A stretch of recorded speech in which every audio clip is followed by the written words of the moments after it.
Hello friends, welcome to my channel. இன்னைக்கு ரொம்பவே சூப்பரான டேஸ்ட்டில் ரொம்ப சீக்கிரம் செய்யக்கூடிய காரக்குழம்பு எப்படி செய்கிறது அப்படின்ற வீடியோவை தான் உங்க கூட ஷேர் பண்ணுறேன். இப்போ வாங்க எப்படி பண்ணுறதுன்னு பார்க்கலாம். ஃபஸ்ட்டு தேவையான வெங்காயம், தக்காளி, உருளைக்கிழங்கு கட் பண்ணி வச்சுக்கிட்டேன். இன்னைக்கு மண் சட்டியில் தான் செய்ய போகிறேன். சட்டி நல்லா சூடானதும் 1.5 டேபிள் ஸ்பூன் ஆயில் சேர்த்துக்கோங்க. இதுக்கு ஆயில் கொஞ்சம் அதிகமாகவே சேர்த்துக்கோங்க. இப்போ இதில் 1/2 டீஸ்பூன் கடுகு உளுந்தம் பருப்பு சேர்த்துக்கோங்க. 1 டீஸ்பூன் சீரகம் சேர்த்துக்கோங்க. கூடவே கொஞ்சமாக கருவேப்பிலை சேர்த்து தாளிச்சிக்கலாம். இந்த குழம்புக்கு சீரகம் அதிகமாக சேர்த்தா ரொம்பவே சூப்பராக இருக்கும். இப்போ இது கூட மீடியம் சைஸ் வெங்காயத்தை நீல வாக்கில் கட் பண்ணி சேர்த்துக்கோங்க. வெங்காயத்தை இந்த மாதிரி 1 நிமிஷத்துக்கு ஹை ஃப்ளேம்லேயே நல்லா வதக்கிக்கலாம்.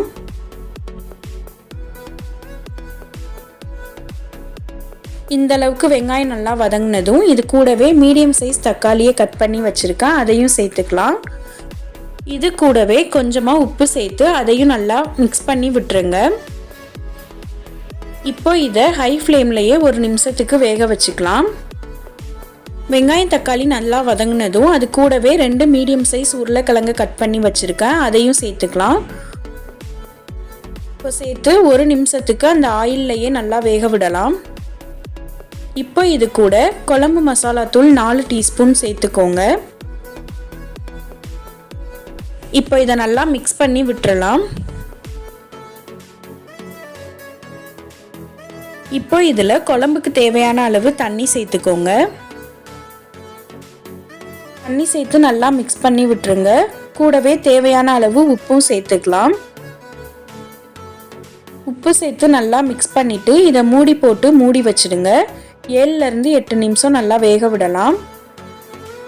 இப்போ ஒரு பவுலில் கொஞ்சமாக புளி எடுத்துக்கோங்க. அதில் 1/4 டம்ளர் தண்ணி ஊற்றி அதை ஊற வச்சிடலாம். இப்போ 7 நிமிஷத்துக்கு அப்புறம் ஓப்பன் பண்ணி பாருங்கள். குழம்பு நல்லா கொதிச்சு வந்திருக்குது. இந்த டைமில் வேக வச்ச 4 முட்டையை சேர்த்துக்கோங்க.